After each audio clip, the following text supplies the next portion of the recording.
Hi, I'm Bob Herbert. Welcome to OpEd.tv. We seem to be in a period of great ferment, if not turmoil, in the United States right now. We've had a terror attack in California, and mass shootings have become a standard feature of American daily life. Ordinary Americans, fearful, are stocking up on guns. Meanwhile, protests have erupted across the country in response to police shootings, many of them captured on video, and some of them clearly indefensible. And we are in the midst of a presidential election campaign, the likes of which I've never seen. Donald Trump is ahead of the GOP pack with his bombastic and often offensive rhetoric. Nothing seems too way out for him. What does it all mean? We'll try to sort that out with a longtime veteran of America's political and civil rights upheavals, Dr. Ron Daniels, a former head of the Center for Constitutional Rights, who is now a distinguished lecturer at CUNY's York College in Queens. Dr. Daniels, how are you? It's great to be with you. Thanks for coming in. I really appreciate it. So you've seen quite a few presidential campaigns, and I think you were a deputy campaign manager for Jesse Jackson in 1988, and ran for president yourself as an independent. Independent campaign, right. In 1992. 1992, right. Have you ever seen a presidential campaign like this one? No, this is, I'm an unconventional analyst, so so I don't usually fall in the conventional pool, but who would have ever thought that Donald Trump would be leading in the polls in the way that he is now? I mean, this is what the most bizarre campaign I've ever seen. It's bizarre, but it's also frightening, because what it says is there is a significant segment in the American American electorate who is attracted to this rhetoric. The more Donald Trump doubles down on fear and ignorance and racism and all kinds of things, the more people, I know there's a sector of people who like him. It was interesting because people were speculating as to what his ceiling might be, right. Maybe 25% or whatever. Now, after the attack in both Paris as well as in California, and his doubling down on Muslims and, bombing the H out of people and this kind of stuff, he's gone up 10%. He's now standing at about 36%. I mean, this is a very frightening phenomenon in American society. I mean, I had assumed, like many other people in the beginning, that Trump could not get the GOP nomination. If I were going to bet right now, I'd still bet that he wouldn't get it, but I would not say he can't get it. What's your sense of that? Well, the problem is, even if he doesn't get it, it sounds like he'll determine who gets it. Right. And what that means is somebody is going to have to move so far to the right. They won't embrace maybe everything he says, but he'll be so far to the right that whoever is nominated may not be electable in the general election. Plus, there's always the threat that if he's not treated right, he may decide to run as an independent. Right. And that would also, as a third-party candidate. I would not rule that out. But I guess, all of that, for me, the most fearful part about it is how is it, when we analyze it, how is it that we could have someone like Donald Trump, who he probably shocked himself. I mean, he's trying to advance his brand and whatever. To do this well. And I think it's an indictment on the American educational system to some extent. I think it's also an indictment on the whole notion of what America ought to be. And so that's scary, because there are people who somehow feel that it's slipping away. So people are very desperate and very, and that's frightening. And I think it's made worse by the fact that these are difficult economic times. So you have young people difficulty finding jobs, parents worried about their kids, can't afford to send their kids to college. They think things are, the American dream is slipping away. And they look for scapegoats. Well, they do look for scapegoats, and this gun culture certainly is also frightening. I mean, from the moment that President Obama was elected, boom, up went the gun sales. Yep. Southern Poverty Law Center pointed out that, the fact that there was a black family in the White House was something that people, not the majority of whites, but a certain sector just could not, in fact, stand the idea that there's a black family in the White House. Right. And every time President Obama talks about sensible gun reform, gun sales go through the roof. And this is, the question is, at the level of civilization, If you look at what's happening in all of the Western industrial societies, you know, you don't have this kind of gun culture, this kind of wild, wild west culture. And so, you know, people talk about American exceptionalism, and I say yes. You know, everybody else in the Western world has sensible gun laws except the United States of America. There's all these exceptions that America has, and yet people are beating themselves on the chest. Pregnancy leave, sick leave, I mean, paid leave. I mean, all of these things that are sort of standard fare for many Western industrial countries. Everybody has them. I mean, healthcare is another example, except the United States of America. It seems to me that all of these issues spotlight the importance in a society like ours of voting, that the way to fight back against demagoguery, if you want to do something about guns in this society, if you want to do something about the economy. I mean, it's so important. And yet we have very low voter turnout rates in this country, and especially in non-presidential election years. You have taken, I think on more than one occasion, groups of youngsters to Selma, Alabama, Absolutely. to focus on this issue. Can you talk about that a little bit? Yeah, but let me just say about your question. See, I often say the biggest political party in America today is not the Democrats, it's not the Republicans, it's non-voters. Mm-hmm.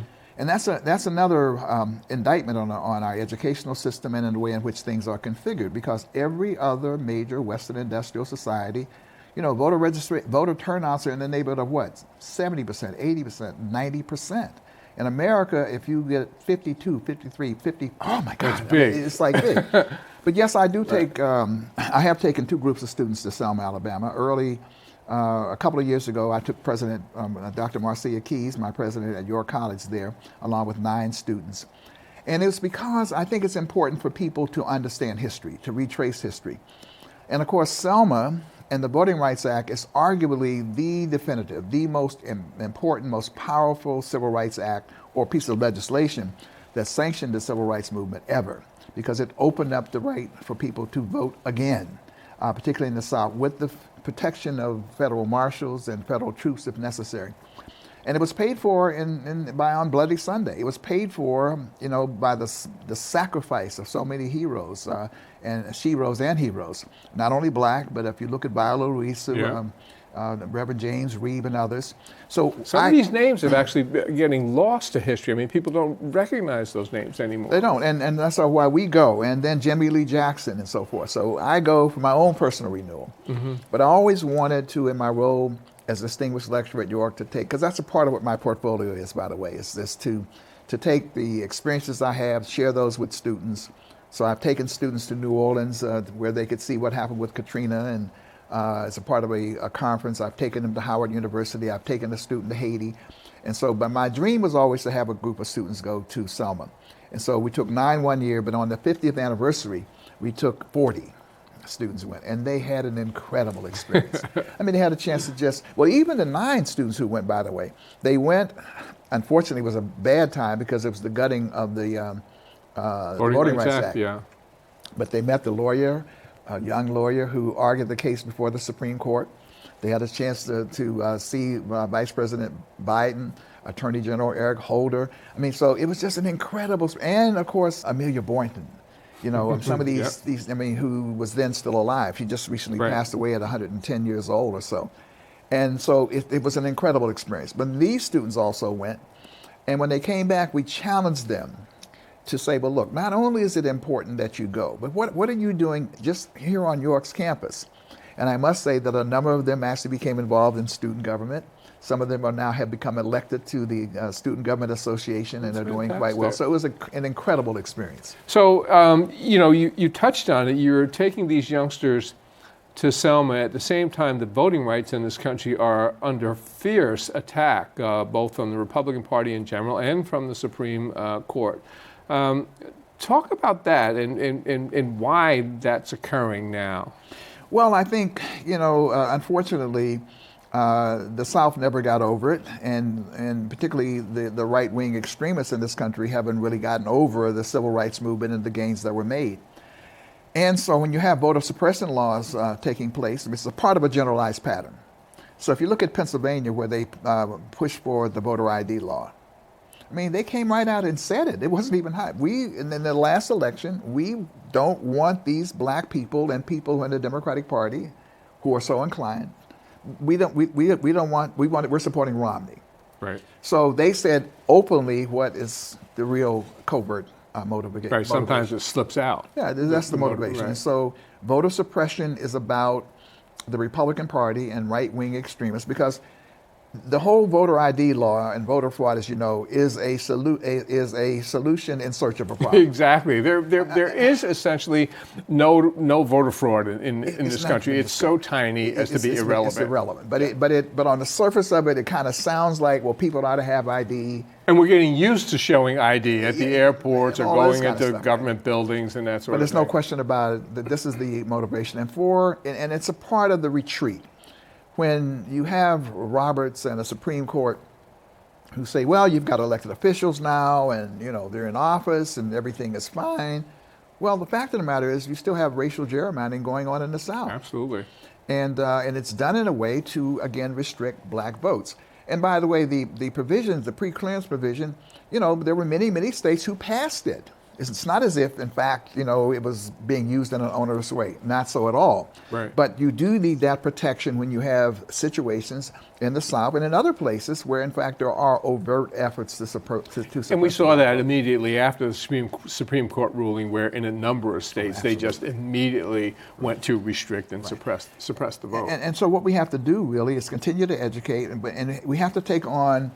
It has to be a kind of a resistance mentality, because even in the last election, when they floated a number of these voter suppression laws on radio and television and everything, we took on a kind of ain't gonna let nobody turn us around mentality. Right. And that has to almost be perpetual.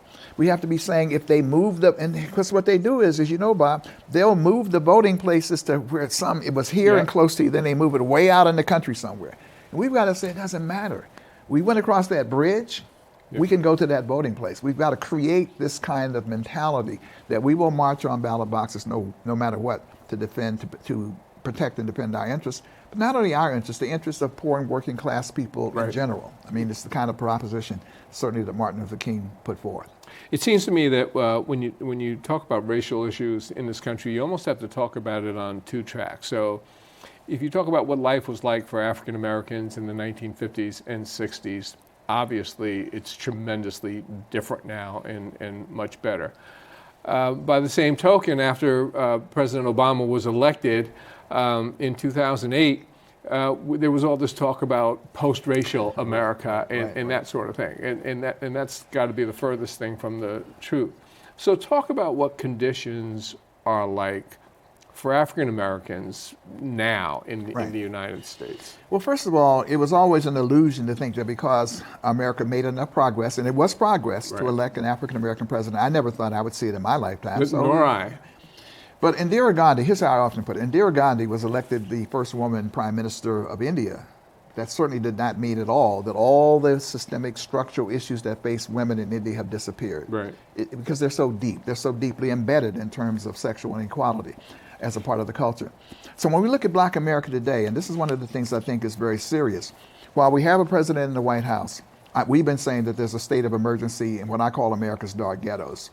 And I use those words deliberately. You would be familiar with that because that's Kenneth B. Clark's classic work in which he talked about the urban inner city areas. In these urban inner city areas, you have a combustible cauldron of dysfunction that reads something like this. You have disinvestment, which a lot of people don't talk about anymore because, the CETA program, model cities, war on poverty, all of the great society, they don't exist anymore. They don't exist anymore, and then you look at the African American community and you see skyrocketing unemployment rates, for example, especially among young people. Absolutely, and then you couple that with deindustrialization. The economy has changed. So these two phenomena have made for really, really, very desperate conditions in urban inner city communities. And so just here in New York, for example, according to the Community Service Society study a couple of years ago, I doubt that these numbers have changed very much. When you look at African Americans and indeed Latinos who are 30 years and under, the unemployment rate is like 50%. Mm-hmm. I mean, this is a state of emergency. And it doesn't get much attention. It doesn't. And the problem is we're in a small government era when people are talking about contracting government, when we really need to be expanding to meet some of these needs. And a part of that is that the public sector solutions have been attacked. And so years ago, there was a program that people have forgotten about. You and I know about it. It was called CETA, the Comprehensive program, yep. Employment and Training Act. It was followed by something called JIPTA, Joint Partnership and Training Act. These were government programs, which in the summers, sometimes they say, oh, there's all this stuff brewing in the ghettos and so forth. It's going to be a long, hot summer. You remember that? Sure.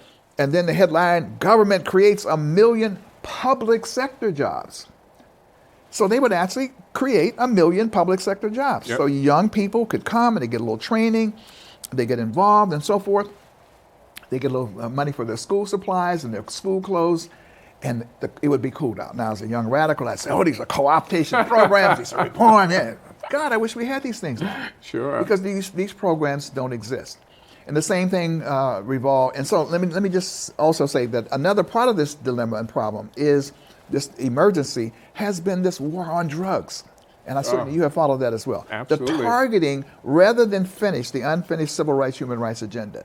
We got policing, we got the war on drugs, and as Michelle Alexander has pointed out so incredibly, it's really been a caste system developed because of people's inability to escape, because there are no jobs, and yet the subterranean economy, the turf fights and battles, all that around dealing with the war with drugs in the community, and now weapons and guns that we used to didn't have. Right. And so all of a sudden you have this explosive prison jail industrial complex, and people are trapped in these communities because they can't come back and get a job. They can't come back and even live in public housing. They can't get scholarships. So it is a state of emergency. 2 Black Americas, one doing quite well, but the other is catching, as Malcolm would say, more hell than ever before. What I think is interesting, you talk about the war on drugs, and I remember the demonization of the people who were involved in drugs, and there were the crack babies that were going to grow up and become these monster teenagers and all that sort of thing. But now we're seeing similar problems with drugs, and in many cases hard drugs, in the white communities, which is the sort of thing that happens in distressed economic times. Absolutely. But the approach is quite different. Absolutely. The approach now is to be more sympathetic, to figure out, all right, what do we need to do now to help these folks make their way through this scourge kind of thing. It's a public health framework. It's absolutely It's different. a public health framework, and it should have always been seen as a public health framework. So now we see the compassion that we did not see when they were African Americans. And what we do see now, I must say that for different reasons, we do now see after years of work, and I must give credit to Open Societies Foundation, Drug Policy Alliance, Ethan Nettleman over at the have done just incredible work helping to redefine these issues, get people to see them differently. There is a lot of progress being made. And this is good for African Americans in particular because we have been the targets. If you look at marijuana use, for example, in a lot of cities, but Washington, D.C., ACLU, Lawyers Committee did studies. You know, you got Georgetown University, you got George Washington. You know they're smoking. They're blowing this. They're lighting up, right? When I moved to New York from New Jersey in the 1970s, I was on the Upper West Side, and I had white friends who would have their pot delivered. Somebody would come in an automobile and deliver to them. There was no chance that there would be any police surveillance or arrests. Yeah, but in these studies, study after study, the white kids are smoking, the black kids are smoking, the black kids are getting arrested, and black kids are going to jail and getting their lives ruined. Right. And the other side of this that becomes problematic, it's beginning to change somewhat, is that this differencing in policing where really white America didn't get a clue about this because the white kids weren't being arrested. So they see the police differently than the black community where there is profiling, where there is the war on drugs, where all these things are happening that don't get experienced in the black community. Eric Garner, people got a chance to see that. A lot of these things now, because of the cameras, people are seeing them. And so they say, wow, that's really happening. Yes, we know that this has been happening for years and years and years and years. So there is some perceptible, slow changes that are being made on a bipartisan basis. Part of it has to do with the fact it's too expensive. That's what the Republicans are saying. We're saying it's wrong on the basis of our values and our principles. But at the end of the day, even when we end the war on drugs, if we can reach a new kind of way of doing policing, we've got to be able to invest in our communities. You know, you mentioned policing, and I wanted to ask you about the protests that have been breaking out around the country for quite a while now. Yes. But there are protests on a lot of fronts. There have been protests against police violence and misconduct, but there have also been protests by low-wage workers Absolutely. about their pay and their working conditions and stuff. We've seen a lot of protests on college campuses around the country pushing back on some of these issues. Can you talk a little bit about those protests and compare them or contrast them with the protests that we saw, let's say, back in the 1960s and 70s? Well, the protests in the 1960s and 70s, particularly in terms of the civil rights movement, the barriers seem to be much clearer in that regard, because you were really talking about the inability to actually go to a lunch counter or get on a bus and those kind of things. The protests we see, particularly in the African American community now, are in some ways are more subtle, in the sense that you're on a college campus, for example, and there are things that are happening to you that make you feel uncomfortable, or like what's happening at Princeton University, where you're awakening to the fact that maybe Woodrow Wilson was whatever, or the profiling issue and whatnot. In the white community in the 60s, of course, it was mostly against the war. That was the big issue, the Vietnam protests, and the African Americans were involved in that as well. Today, what I see is a really multifaceted movement that's really pushing back, on the one hand, against gross inequality. And I think the Occupy Wall Street movement is very much responsible for drilling into our popular consciousness the idea of the 1%, right, and this tremendous inequality. And so now you have, even outside of unions, even people who may not even be part of unions, but it's a part of the broad working class movement supported by unions, fighting for a living wage, within the society. The restaurant work, the McDonald's, Walmart's, and pushing back very strongly, which I think is a very encouraging kind of thing, the idea of a living wage. And then on the other hand, you have people now beginning to use economic sanctions, the ability to withhold patronage, as they did in Chicago, to say, well, wait a minute, if they did it in Montgomery and it was effective, why can't we use our buying power to demand justice? I had a conversation with Reverend Jesse Jackson just the other day, and he was telling me that the march down the Magnificent Mile on Black Friday resulted in a loss of $1 billion in the Chicago economy. That will get your attention. It'll get your attention. So I think there is, the issue becomes in some ways with Black Lives Matter, which is an incredible movement of young people who are just coming alive. We were on these campuses. We were saying the same things. We don't feel comfortable. There's not enough, and they're experiencing the same thing, raising some of the same kind of questions. The issue becomes both with Black Lives Matter and Occupy Wall Street. Can you have a multidimensional approach? And by that I mean, can they also say we have to take power? We have to become involved in the electoral political system. It's unseemly somewhat, whatever it is, but there's a space there that makes decisions about our lives. And there's been some hesitancy to do that. Even in our generation, there was some, because it was pretty straightforward. It's a capitalist political economy. It's corrupt. It's bankrupt. How could you get involved in it? You'll be messed. But that's theoretical. But if you really want profound change, you've got to get involved in that. Exactly. So it's the mass movements in the streets, which are incredibly important and powerful. South Africa. We saw that with Nelson Mandela and ANC and all those groups. You saw that in the 60s and 70s, the March on Washington. But also at the end of the day, it's also that electoral political system. And it's also using whatever tools that are available to you, whether it's economic sanctions, it's boycotts, it's disruption if necessary, all within a certain nonviolent framework. All those things work. So it's not either or. It's using all of those tools behind a vision of what you want to become in terms of changing America. And quite frankly, I'm pretty optimistic right now with these young people. I think they're doing a pretty good job of raising the right kinds of questions, and they may make some mistakes here and there, and we'll be around to help whisper a little bit and say, why don't you try this and why don't you try that? But I think we've got a shot. Then let's stop on an optimistic note. I really appreciate it. We've run out of time. We're out of time. Thanks. We're going to do this again. Let's do it again. I was going to ask you, so you've now said yes. I think that's great. Absolutely. We'll have you back. Thank you so much, Dr. Ron Daniels. My pleasure. We'll be back in a moment with a final word.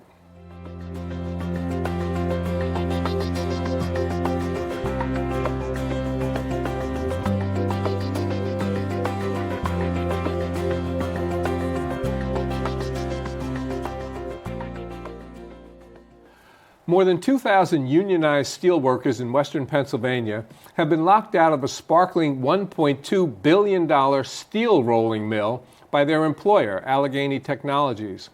Residents of the area, about 20 miles outside of Pittsburgh, had been told that the new mill would provide hundreds of new, well-paying jobs. But now the company wants to impose, among many other concessions, a two-tiered system of compensation in which new workers will be paid much less than today's workers, and their benefits will be far less robust. The company's president told the New York Times, "We're faced with a once-in-a-generation opportunity to bend the cost curve on a major part of our costs." In other words, this is their big chance to stick it to the next generation of American workers. They see it as a good thing for those young Americans, your children and grandchildren, to be worse off economically than their parents and grandparents. Talk about a perversion of the American dream. That's all for now. See you next time.